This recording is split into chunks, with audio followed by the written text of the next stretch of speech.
Good evening, everybody. Normally, I would be loud and obnoxious and say fire up, but in the beginning, before I even introduce my crew, I think we all should take a moment and a moment of silence for those that we lost in that plane crash. There were sports figures in there. Whether you're a figure skating fan or not, young prospects, 16-year-olds were on that plane. They had just gone from training and they were going home. We lost at least 64 people last night, shortly, like 24 hours ago, when their plane crashed into a Black Hawk helicopter. So let's just take 30 seconds or 20 seconds of silence to show.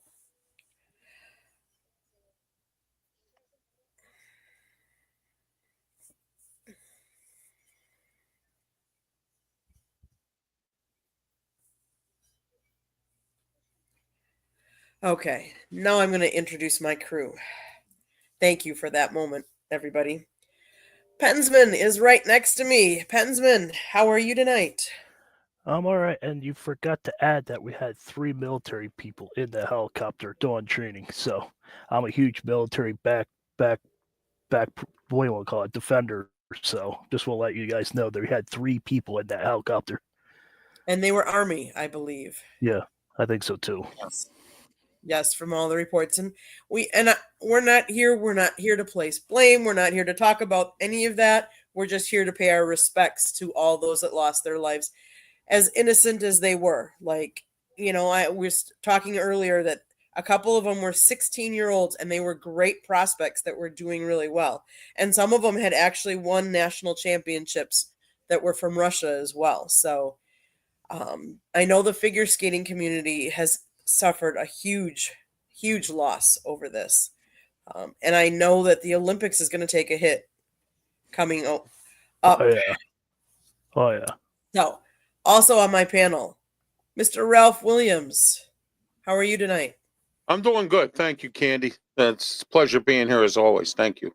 Thank you. And then, none other than the person that wrote the foreword to my husband's book, Mr. George, the Uncle Icorn. How are you, Yes, George? yes, I'm well, Candy. Thank you.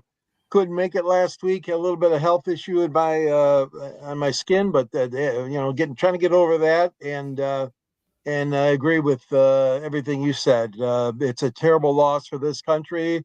Not only that, but for Russia and the military. So we got to keep these families in our prayers and thoughts. It's just a terrible, terrible accident. It was. Yeah. It was. But it's good to see you back here. You haven't been on Thursday nights on a regular basis for a while, so welcome back. Thank you. Good to We'd be love here. to have you as part of the show. And yes, you're doing a double header as Pencilman Sports knows. So You thank noticed. you for that. Okay, on to we're gonna talk a little bit about Dwayne Wade. And I don't know if you guys saw the story that came out, but this tells you that you have to take your health seriously. You do need to get checked out because he actually had cancer. And lucky for him that it was on his, I believe it was on his liver, they said, or no, his kidney. Excuse me. He had a cancerous tumor removed from his kidney in December of 2023. He visited the doctor after he turned 40 to undergo a physical for the first time since his playing days. The Hall of Fame guard had been experiencing cramps and slow urination. He underwent a full body scan that showed a potential cyst or tumor on one of his kidneys. They were able to see that on my right kidney. And they didn't know at the time if it was a cyst or a tumor, but it was nothing that could be biopsied. So the only way to take care of it was to actually go in and surgically remove it. He consulted multiple doctors to confirm his cancer diagnosis before undergoing surgery, which required removing 40% of his right kidney. I had a personal decision to make. If this is cancer, if this is tumor, this cyst is cancerous on your kidney, you're 41 years old, you probably need surgery because it's something that needs to be removed so it doesn't spread, Wade said. I made the decision to have surgery. I had surgery on December 18th, 2023. Find out, obviously, at 41 years old, pretty healthy guy, that I did have cancer. Thank God that I did do the surgery because the tumor was cancerous. He played 15 out of his 16 NBA seasons with the Heat, leading to the franchise to 3 NBA championships. He was a 13-time All-Star and 8-time NBA selection. He remains Miami's all-time leader in several categories, including points, assists, steals, and games played. The Heat retired Wade's number 3 in 2020. Any thoughts, George? Well, they said in the article too that he had been putting off having a physical, but then, as you mentioned, about having some issues there with urinating and things like that, and it just wasn't. Things weren't right. Things weren't right. He also said that he did not want his kids and his family to see him weak. Well, Dwayne, you've got nothing to be ashamed of, okay? You're not weak. You're a strong man for coming forward. You're a strong man for getting yourself checked in and checked out, as they say, physically. There's no shame in that. I mean, I got a lot of friends and family that have been through a lot as far as health issues, as we all have. And really, that's not anything everybody likes to talk about or sometimes converse about. But and I know Dwayne is, part of that whole macho, macho IBA, macho NBA player, macho athlete. That always is prevalent with a lot of the men, especially, but the women as well. But anyways, I applaud you, Dwayne, for stepping forward, for doing this, and hopefully that'll give you many, many, many more years of joy and pleasure here on this earth. And I've always admired you as a player too. I really have. The Pistons had it's a little bit of a rivalry at one time against Miami, not recently, but there were always great games against the two teams. But more importantly, is his health now that he's retired. So I'm just so glad that that he found out what was wrong, Candy and guys. Yeah. Ralph, your thoughts? Well, here's a Hall of Famer here. I mean, this guy, played for the Miami Heat, as George had indicated. There had been some competition there in the NBA with him, and but you see, sometimes everyone here, people let pride get in the way, and I know this because I was the personal cab driver for Mike Webster. And Mike Webster told me that it took him a lot. He had a lot of pride to accept money from his fellow teammates when he was broke and couldn't afford a Hall of Fame jacket and then didn't have a place to live and he was homeless. Okay. L.C. Greenwood, Rocky Bleier, they all chewed him out because they said, why didn't you come and talk to us? Lynn Swann got mad. They all got angry with him.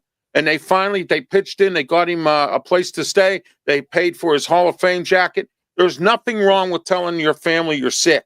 I mean, I have health issues. I'm in a wheelchair. I'm diabetic. I mean, I have all that, but I'm not afraid to say that to my family. My family has been very supportive of it, and I'm not weak. I'm strong because I don't let that get to me. I'm here doing this, and that's what I like to do.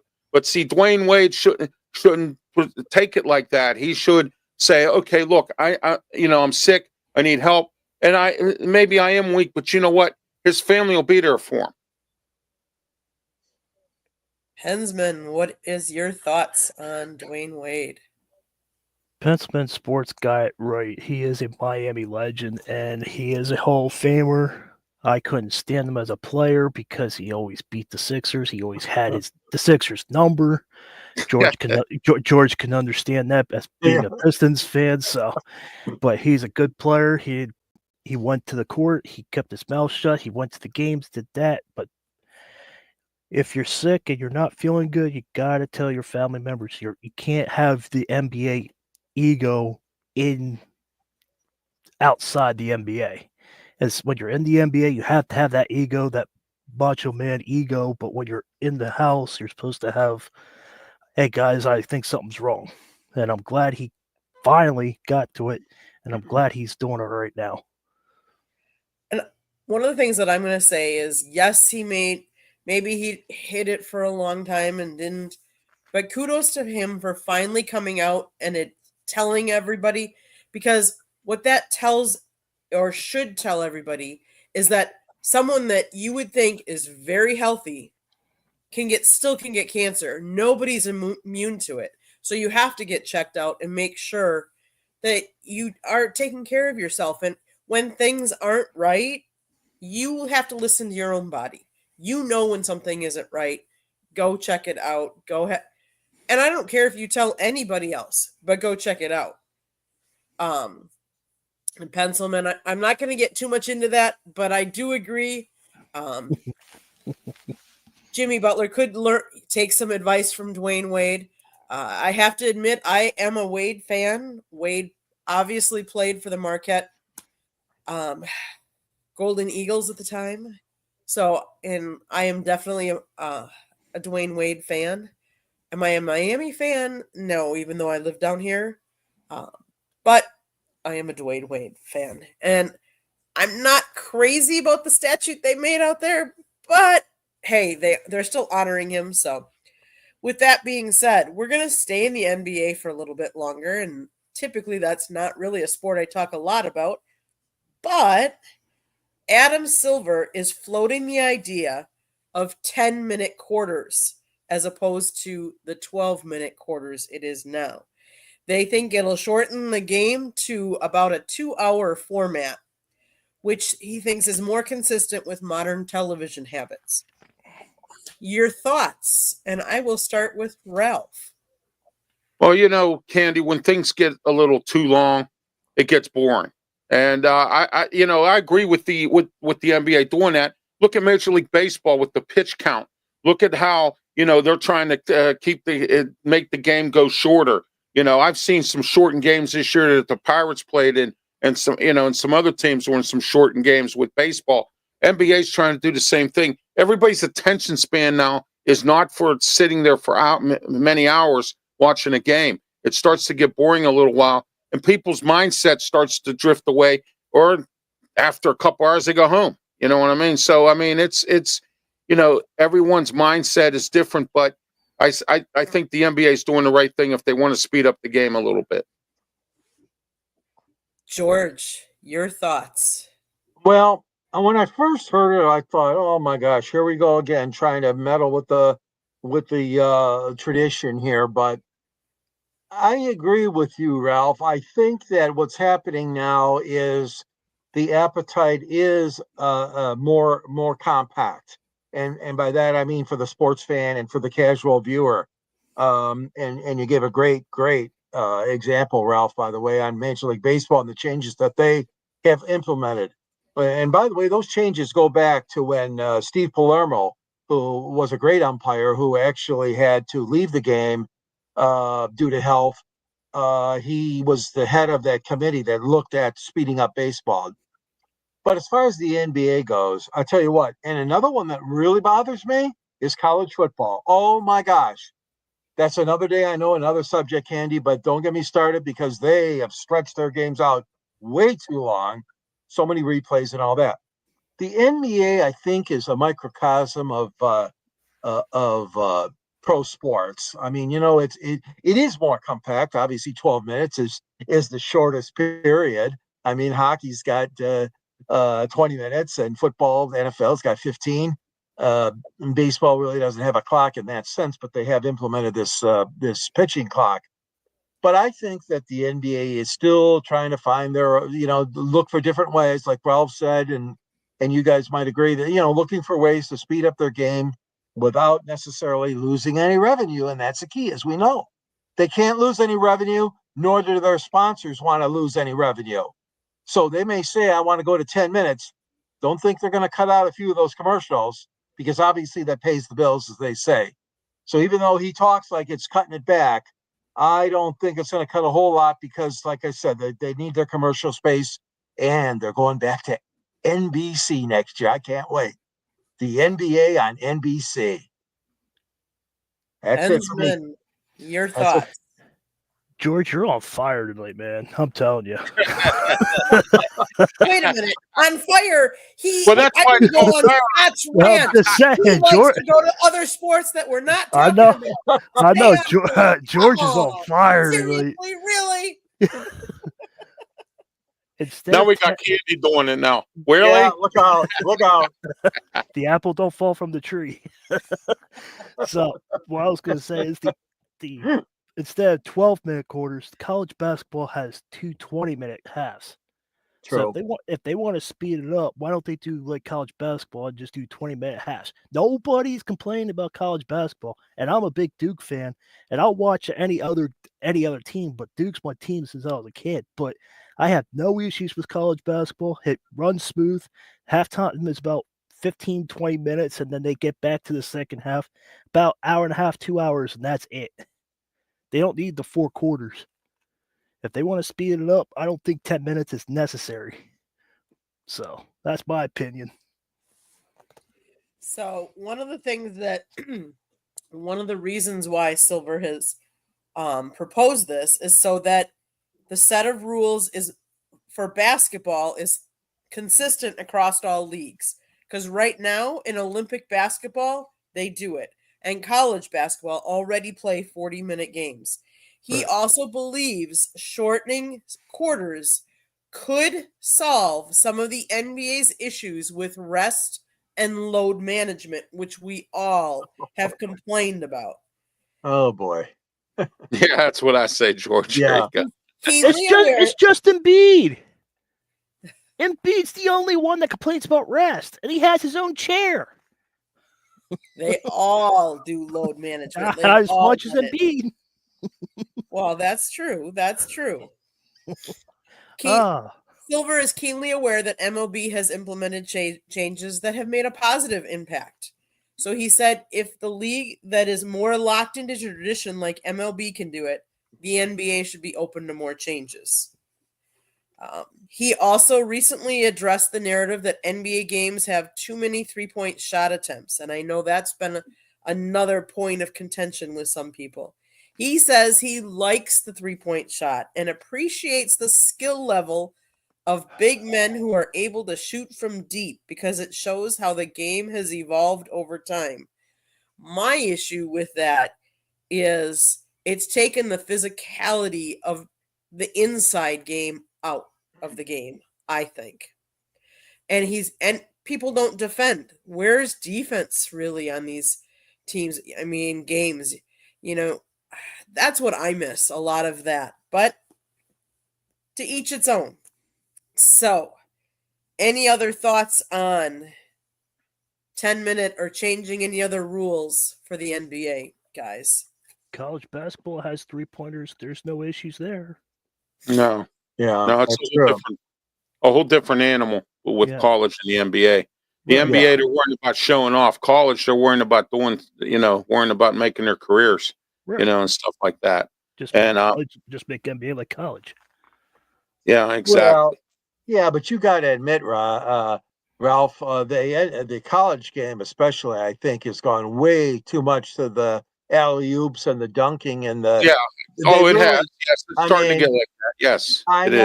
know, and it didn't used to be that way. But when the kids see it happening in the pros, they're obviously going to be trying to emulate that. And I don't know how the coaches are. I mean, Tom Izzo, I see a lot of Tom Izzo being in Detroit, man, in Michigan, and he don't like all that shenanigans. You get some of these coaches that are really good about it in the college ranks. I know But Cal Perry doesn't like it. I'm saying is no, I do like the college product better. I do, and I think you guys nailed So it. do I. The two 20-minute halves would be better. I think so too. Cal Perry doesn't has a problem with it too. Okay. Well, Yeah, Okay. the model that college basketball has could work in the NBA if they make it work. Keep the court Agreed. how it is. Keep the 3-pointers. Make it competitive, and get rid of the All-Star game.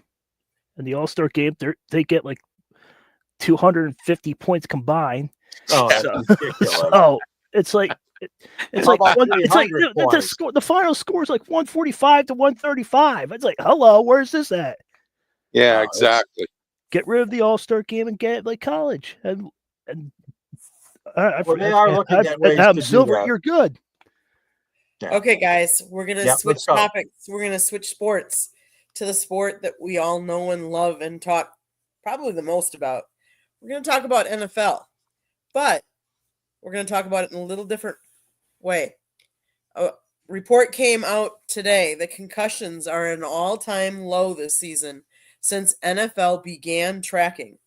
NFL Woohoo. players suffered the fewest concussions in the season of 2024 since the league began tracking data 9 years ago. The total decline from 2023 was 17%. That includes all practices and games in both preseason and regular season. Number of different things: safer equipment, enforcement of safety rules, broader efforts to foster a culture of safety regarding concussions. They said, one of the things that I thought was very interesting, they said that 28% of all players evaluated for concussion are diagnosed with one.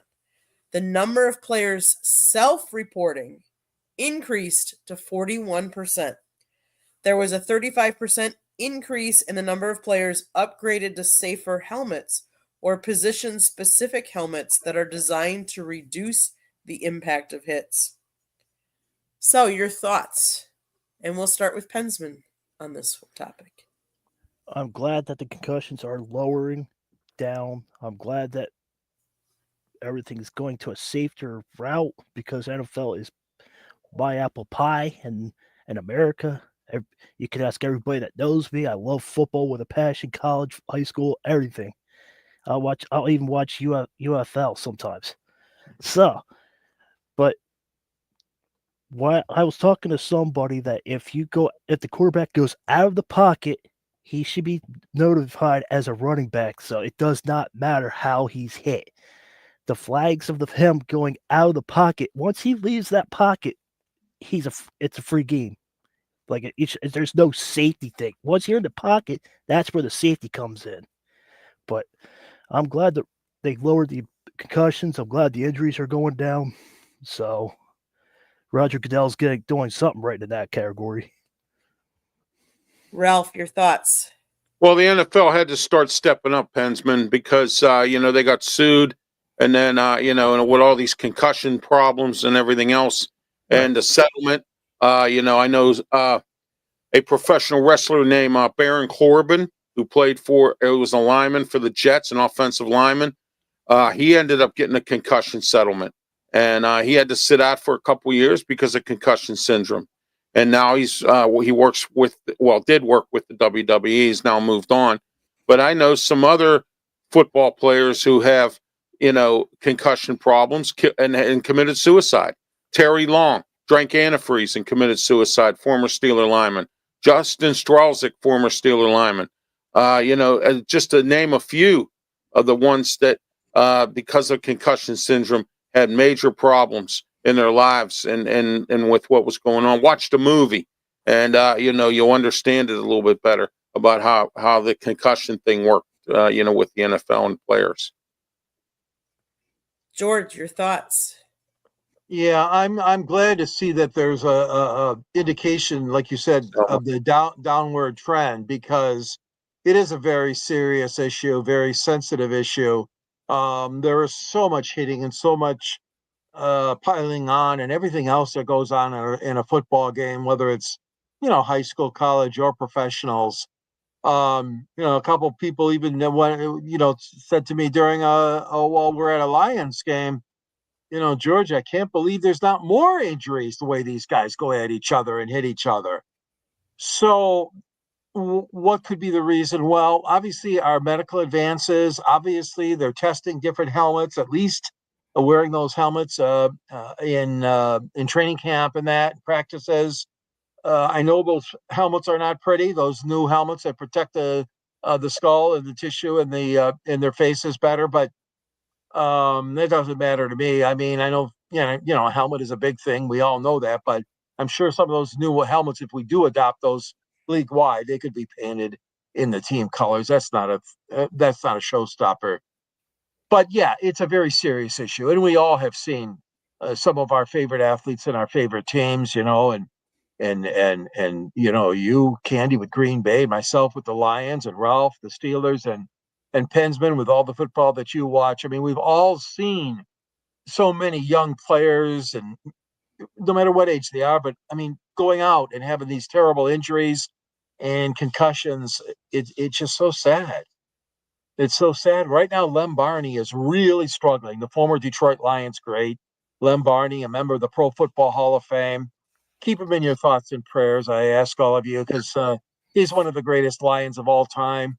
And he's had a lot of issues, coming off of his lengthy career with the Lions in the NFL. So Lem Barney is a great guy. But yeah, it happens to a lot of it happens so much. So I am glad, though, Candy, like you said, the statistics are looking a little bit more better. Exactly. It was the Guardian cap. I think that's what you were looking for. Guardian, yeah, thank you. That's Right. the one. Yeah. And I'm glad they came out with that. Whether we've seen some players adapt to it, some players haven't. We've seen the change in the kickoff rules. Obviously, that I think has tamed some of the hits down. Whether that's completely done it or not, I don't know. But it's a sport I love to watch. So they need to do something, because I feel even though these guys make a boatload of money, they only play a short time for their life. So they need to be able to continue on. And we hear of like Brett Favre, now that he's taken how many hits, now he's developed a serious disease. So whatever they can do to make the game as safe as they can for the players, for all of us that like to enjoy watching it, kudos to them. And Favre was part of the bounty too. Yes. Don't forget that. Mm-hmm. Can't. We won't. So, speaking of which, I'm headed to New Orleans. I'm leaving Saturday. I get to cover Super Bowl week. All right. Super stoked. So, with that being said, we got to talk a little bit about the Super Bowl, because it's coming up. It's the next big game. It's a rematch.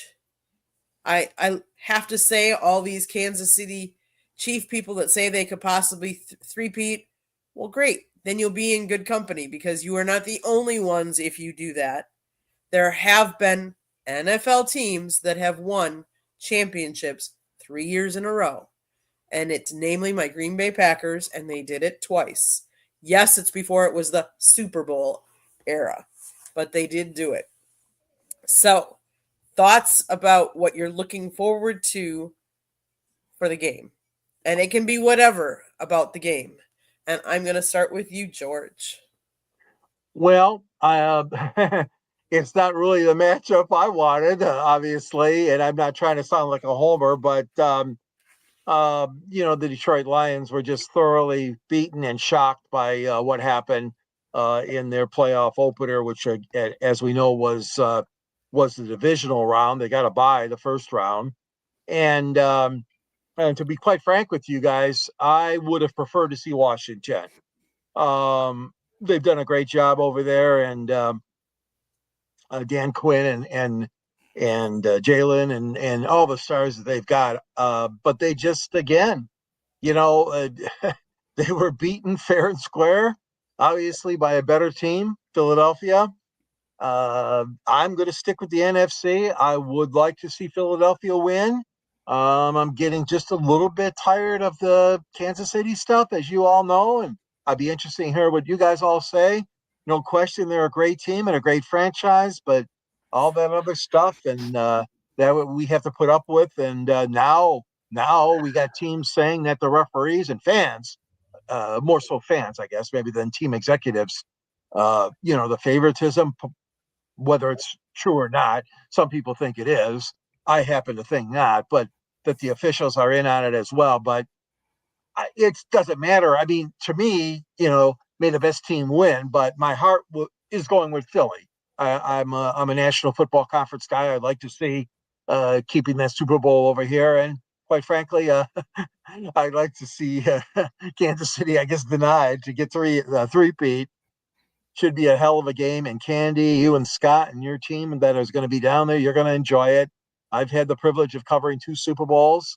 One was a very great one, if you guys remember when Kurt Warner took the St. Louis Rams to the champion, and Georgia Frontiera was the owner, of course, and that was a great game down in Atlanta. I stayed with some friends down there, and then, of course, I was privileged to see one in Detroit, which was at Ford Field, as Jerome Bettis and the great Steeler team, as you guys know, Ralph, defeated Seattle here in Yes. Detroit, and that was a great Super Bowl from my perspective too, because we all love the bus being from Detroit.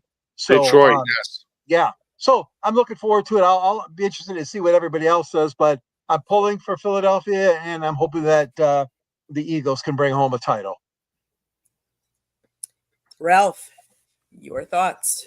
Well, it's a coin flip for me, and I'll tell you why. Number one, I don't want to see KC get 3 in a row. And number two, I don't want to see Kenny Pickett get a Super Bowl ring. So I'm torn between the two teams in that perspective. So I call it a coin flip. I'm just going to sit there and watch it, and whoever wins, wins. I can't control the outcome of it, so we'll go from there. Maybe all the Swifters will, move Kansas City along there or whatever, that kind of thing.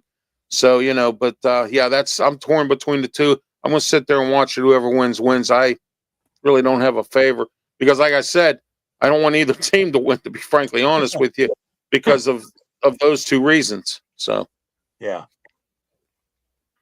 Pensman?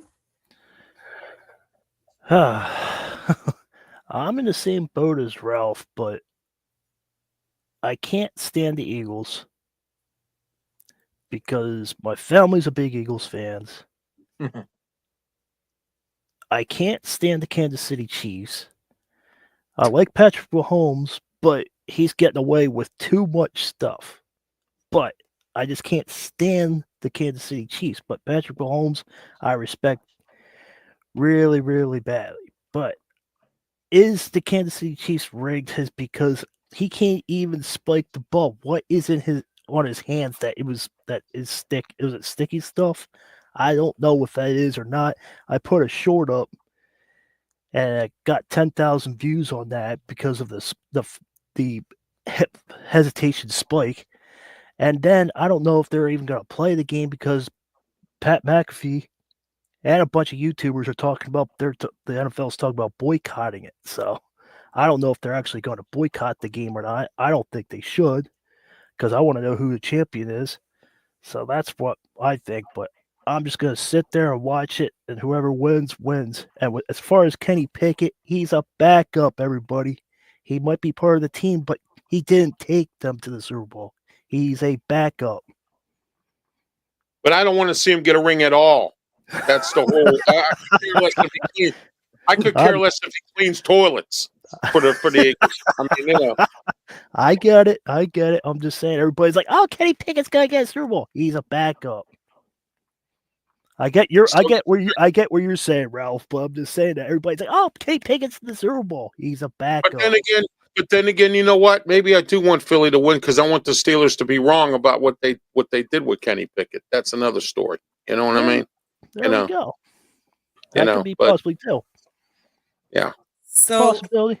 It's kind of almost something like we're all kind of leaning towards the Eagles. Not quite convincingly, but here's what I'll say is I like Andy Reid. I think I respect him wholeheartedly as a good coach. I think what he's done has been pretty phenomenal. Kansas City has been, should I say it? Finding ways to win when you didn't think they were necessarily going to win. I don't think they've had as dominant of a season as they've had the last couple of years. Not at all, no. More of the time, it's been luck. Whether you say the refs are in it or not, I'm not going to. They almost lost to the Broncos. Yeah, they almost lost. They almost lost to the Broncos for a block field goal. I understand. Like I said, they have found the ways to win.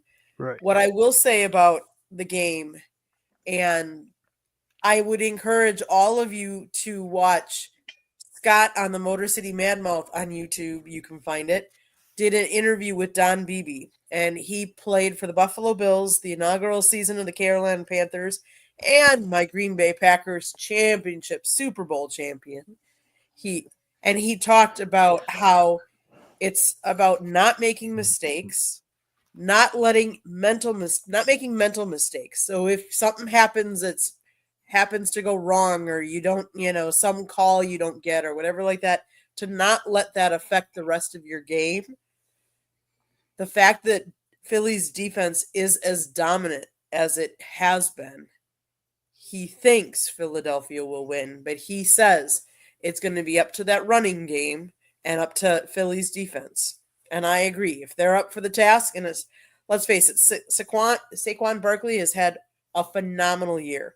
Oh, yeah. Him changing teams was the best thing for him that he could have ever asked for. The caveat would be the creme de la creme, him getting a Super Bowl ring. So, Jay likes your hat, Mr. George. Yeah, I got it from a guy named Dan Campbell. And hello, Jay. It's good to see you, J.I. And Butch Davis, our friend Butch Davis from Detroit. Good to see you, Butch. Butch and Pencilman. We've had a couple little people some people here. Eddie Prather, Ralph, you commented, RXJ. We've had a couple people in the chat room. That's awesome. Love it. Now, I got to ask you guys something, Candy and guys. I guess I didn't see the announcement that they were changing the kickoff from 6:30 to 7:30. Do you remember when that was decided? Was it a league meeting or something? I mean, I don't actually remember. And I don't know. I don't like it because that means less kids will see the game. They got school the next morning and that whole thing. But I mean, 1 hour is 1 hour. It's not the end of the world, but I just thought for viewership or something, I don't know what their ideal is, why they move it to 7:30. I don't like it. I honestly had not heard that. Yeah, I don't like it either. I like the 6:37 kickoff, George. I agree with you on that. I don't like that either. Yeah, I don't know. Obviously the owner, they must have had a meeting, or I mean a decision. And the NFL's done it again. Yeah. Is it official, or are they just talking about it? No, I looked at Candy's got the computer. You guys got computers there. I looked the other day in the TV guide. I hate to publicize the TV guide, but now they're the ones that had it Eastern at time, Jay. Eastern time. What time zone? Eastern. It's Eastern. The Alaskan time zone. It still says to me 6:30 Eastern. Really? 5:30 Central. Then maybe the TV guide screwed up. Maybe they're the ones that are to blame because I'm in the Eastern time zone, Detroit, and they said it was 7:30, but okay.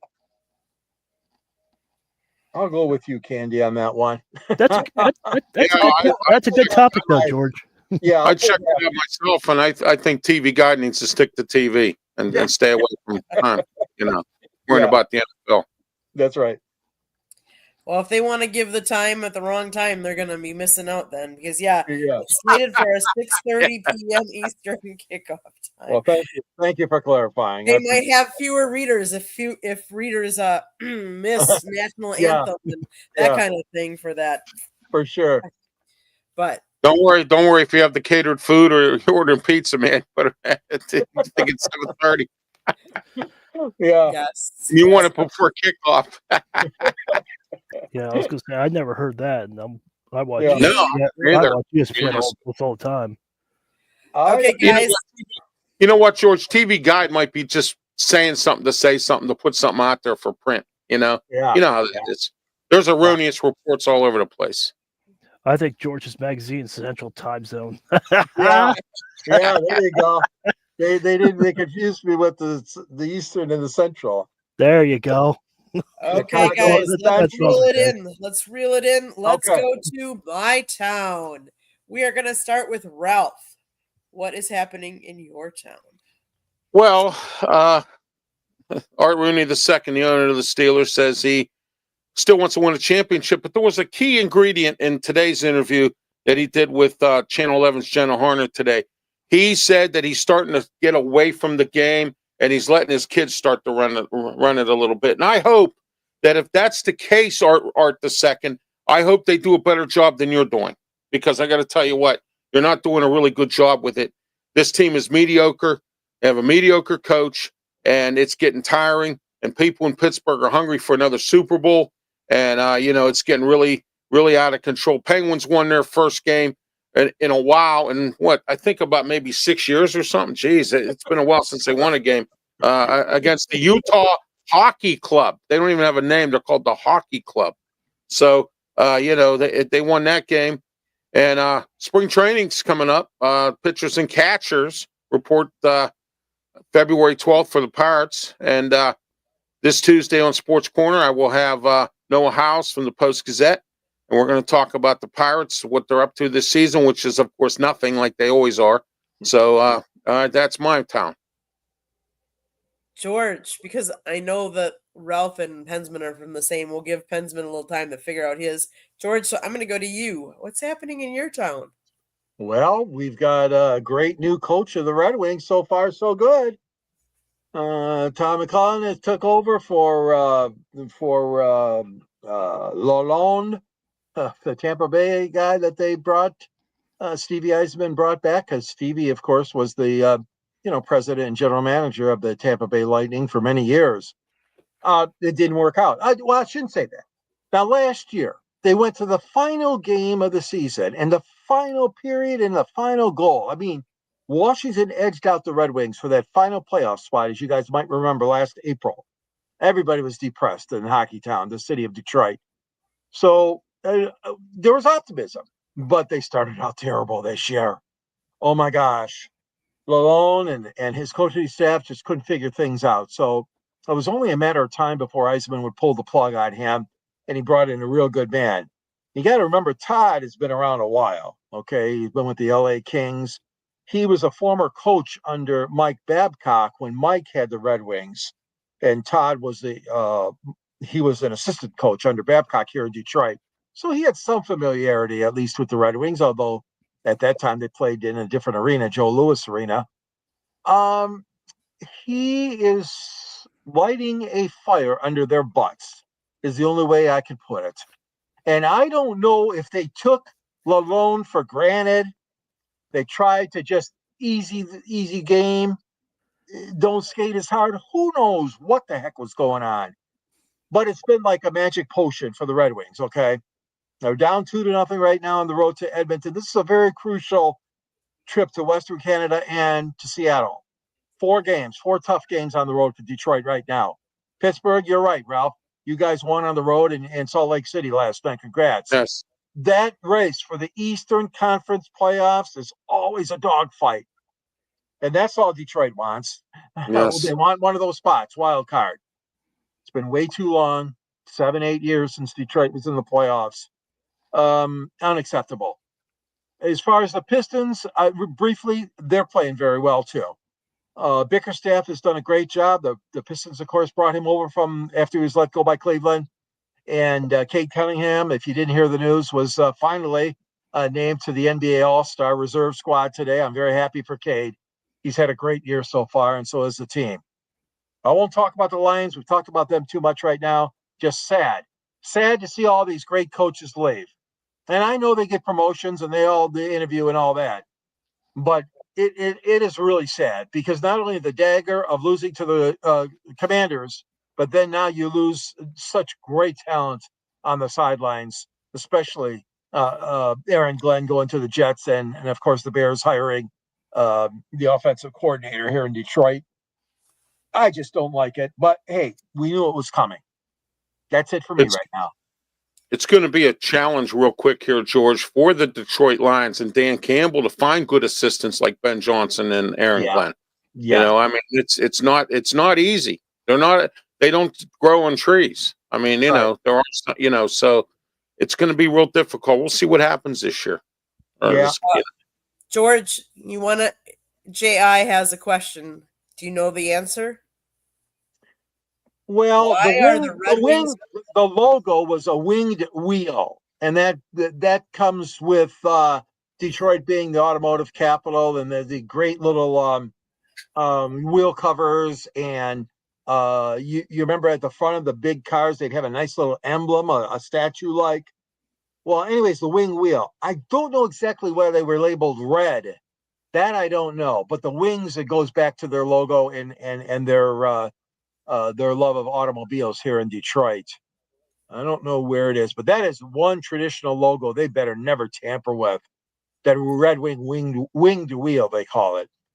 But I'll do some checking on that. The Detroit Red Wings got their name from the She winged does. wheel logo of the Montreal Winged Wheelers, a hockey team that James E. Norris played for earlier in his life. Norris bought the Detroit Falcons in 1932 and renamed the team to the Red Wings. There you go. Okay, Pensman, what is happening in your neck of the woods? Well, Ralph took all the teams, so I'm going to switch it up a little bit and talk about the 76ers a little bit.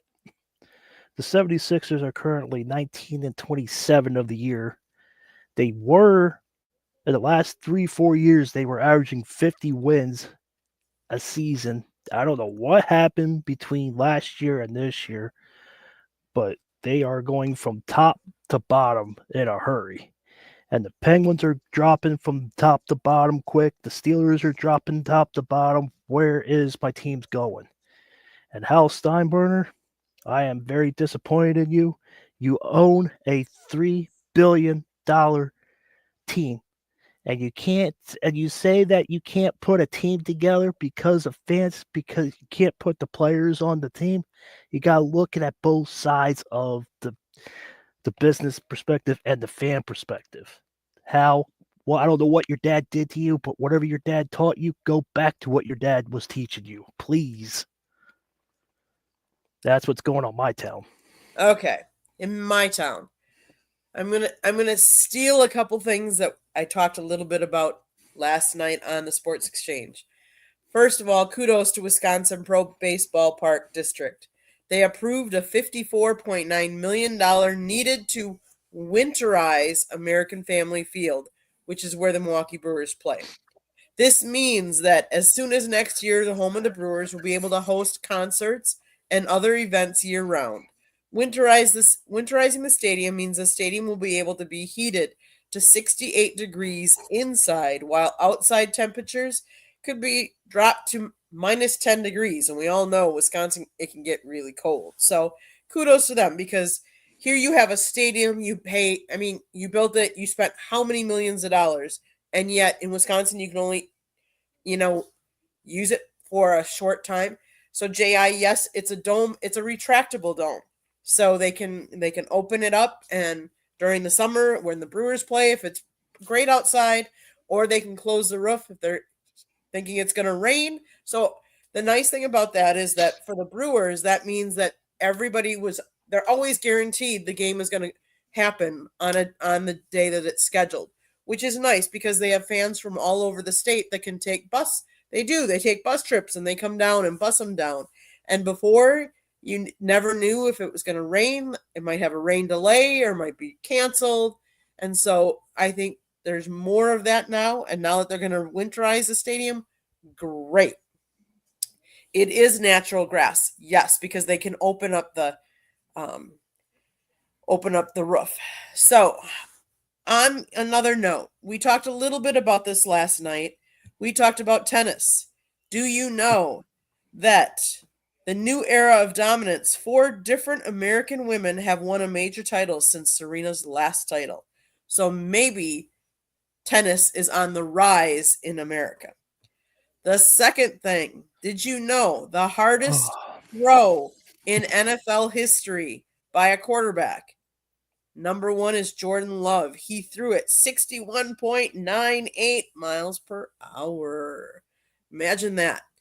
But the one thing I'm going to say, Bill Belichick better shut his mouth. The Vince Lombardi trophy that's been the name of the trophy for forever. Don't change it. You change stadiums because People buy that. So do you want Brady to buy the Vince Lombardi trophy so it can be named the Brady Trophy? Come on. Then you're going to say, oh, Patrick Mahomes, if you win how many times, you're going to be named. It's going to be named after you. Stop. It's already the Vince Lombardi Trophy. There's no need to change that name. He's an iconic coach. Leave it alone. Bill Belichick, you're no longer in the NFL. Stick to your new job. That's what I have to say for you, Bill. I was just getting ready to say that, Candy. He needs to worry about recruiting kids and getting his team together in North Carolina, and stay with that rather than sticking his nose in the NFL business, Candy, I have one question for you, and I have a topic for everybody if I have time. Sure. Did the North Carolina, did they leave ACC or did they go to the SEC or the Big Ten? I heard that today. I wasn't sure if that's actually legit or not. North Carolina leaving the ACC? Yeah, the football. I haven't heard that. I heard that on ESPN, but I don't know if that's actually if it's talking or actually in the works or what. I don't know if you or George or Ralph heard anything else. No. Okay. I wasn't sure if that. I wanted to bring that up tonight to make sure see if you guys. No, heard I don't see nothing here, Pensman. I'm on the North Carolina football website. Nothing. Okay, they might be just talking about it. Then I don't That's know. an erroneous report. Yeah. Okay. I think. Oh yeah. All right. I just want to get clarification on that. Yeah. Oh, I appreciate you getting By the way, clarification. George, Kevin Colbert got hired today by a college team as a consultant. Oh, he did? Yes. Excuse me. Colorado State hired him as a consultant. Oh, very good. Yep. So Pensman as well, Kevin Colbert, former GM of the Steelers. Yeah, I heard that. Good. I heard that too. And just let you know, George, that Mike McCarthy's available for offensive coordinator if you're interested. No. Yeah, we'll take a shot. No, we're not interested. They already hired John Morton. John Morton got the job. Oh, okay. John Morton got the job, and Kelvin, is it Kelvin got the defensive coordinator job. Kelvin Sampson, I believe. Oh, I thought Larry Foote was supposed to get that job. Somebody told me Larry Foote. No, he did not. Now they might bring him in as an assistant because the Lions have also lost a bunch of their assistant coaches too. Or as they call them, I'll just say you have a lot of coaching vacancies, and Mike McCarthy, you don't want him sitting on the couch watching football. I know. He's still looking. Yeah, call him up. Oh, hey, Pensman, you don't have to worry very long. Steelers just hired him. He's going to be the assistant to the assistant in the movie theater. So, he's going to be the assistant to the assistant. Oh, Okay, guys. Let me do some promoting. My husband wrote a book, Lessons from the Microphone, Tuning into the Enduring Wisdom of Visionary Leaders. George Eichhorn on this panel, he was gracious enough and did an awesome job writing the foreword. My husband did a beautiful job writing the book, I have to admit. It's a great book, great read. You got to get a copy today. It's available on Amazon, Barnes & Noble, Kindle, Google, and Apple Books. There's also a link on our website, www.southfloridatribune.com, where there is a link to our merchandise store. There is also the writings of George Eichhorn, my husband. Pensman wrote something. We got to get him to write his second article and keep him going. But I can't. That's true. He's kind of recovering right now. Yeah. But I take pictures. There's a plethora of all kinds of other great content on there. Go check out the website. If you see the red subscribe button in that lower right-hand corner, click it, like us, share us with all your friends and family. Again, for all of the Buffalo Bills fans out there, the Carolina Panthers fans out there, and of course the Super Bowl champion Green Bay Packers, go out to our YouTube channel and check out the Motor City Mad Mall show on Monday night. He interviewed none other than Super Bowl champion Don Beebe, who is coaching right now. And he has written 3 books of his own.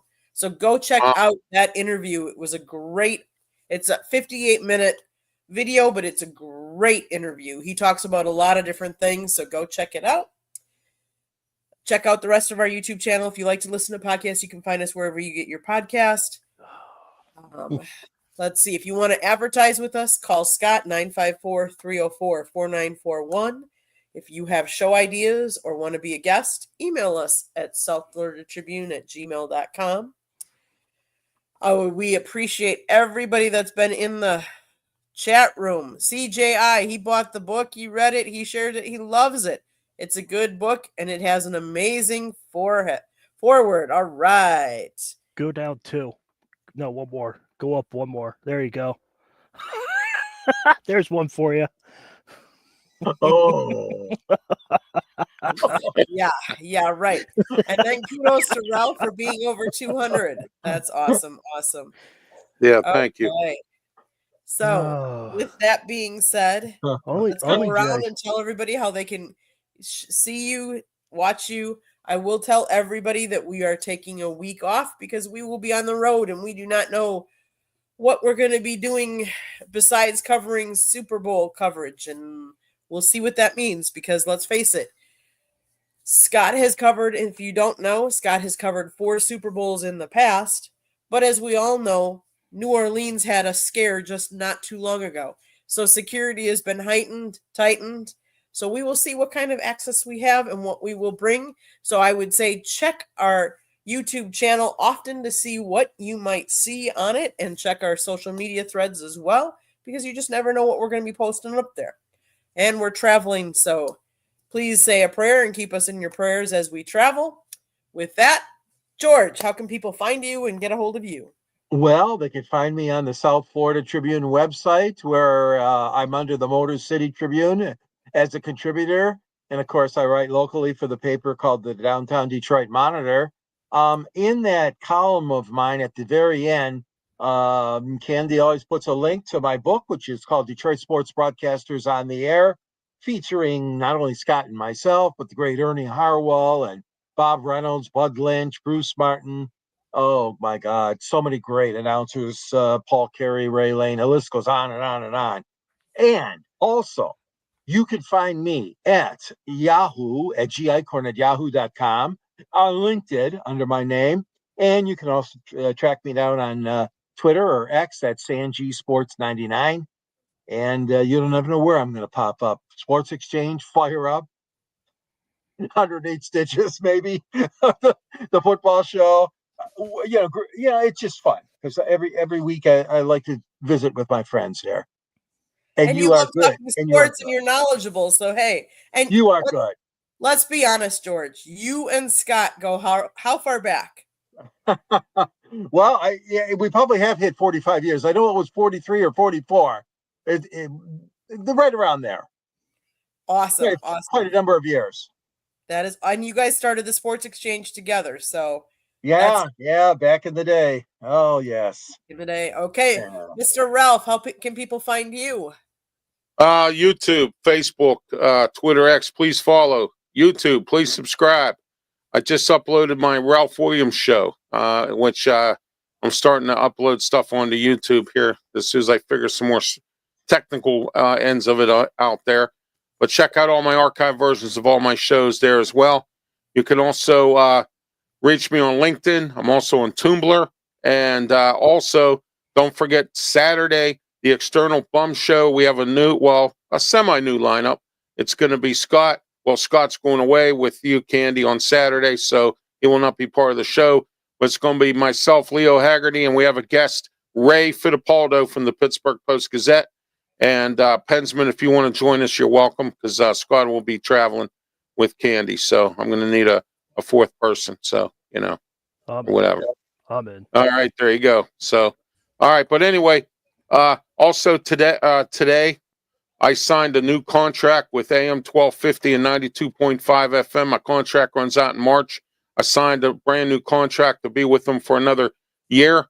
And I want to thank the management of Salem Media and the management of The Answer for letting me put my shows on as well. So don't forget to catch the triple header of Ralph, the Ralph Williams, Tony Moreno show, 8 to 9 a.m., 9 a.m.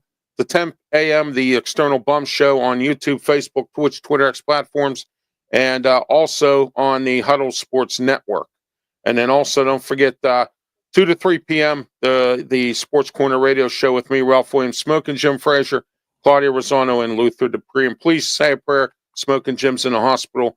So please say a prayer for him. Thank you.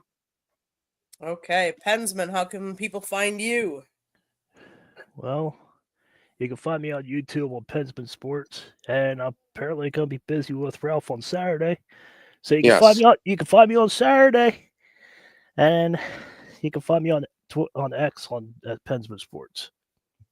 We're going to gang up on Leo Haggerty because Leo's going to exit. Oh, that's kind of funny. It's going to be 3 Pittsburghers against Leo. It's going to be sure fun. He can take it. Oh, I could just imagine him. Oh, What's and by going the on way, here? I will be broadcasting it from my church because my wife has choir practice. So No. So we got your best behavior, Pensman. He's going to be originating from the church. One last plug. My husband wrote a book, Lessons from the Microphone, Tuning in the Enduring Wisdom of Visionary Leaders. George Icorn wrote the foreword. My husband wrote the rest of it. It talks about his 45 plus years in the business. It's got a picture of him with young Muhammad Ali. Go get your copy on Amazon, Barnes & Noble, Kindle, Google, and Apple Books so you can see the picture and read all his great writing stories. He's a storyteller and he rants. So if you want to listen to his audio version of him, you got to check us out wherever you get your podcast or go back and listen. Tonight he did a NHL. He talked about the NHL and the Red Wings, and he kind of went off on a rant on George. So I'm not going to say any more. You got to check it out. If you didn't see it earlier, go check it out. Please, and as always, I want to thank everybody that's been commenting in the chat room. We love all the people there. Really, seriously, really, Jay. Yes. And if you listened to us earlier, and if you didn't, you can hear me because I actually ranted that earlier. My voice is kind of not there to do it again, but hey, thank you all for watching. Thank you all for participating. I appreciate all of you. I want all of you to go watch and support all of our panelists from all of our shows. They, comment, they come in and help us out. So please go help them out as well. With that being said, we will not be back next week. It'll be 2 weeks. So enjoy the Super Bowl and all of its glitz and glamour. I know I'm going to. We'll see what we get when we're there. And you never know what we'll be uploading. So check out our YouTube station. Even though we won't be doing our regular broadcast, you never know what we're going to be uploading to the channel. So with that being said, have a great night and enjoy the Super Bowl, everybody. Thanks, guys. Good night. You're welcome.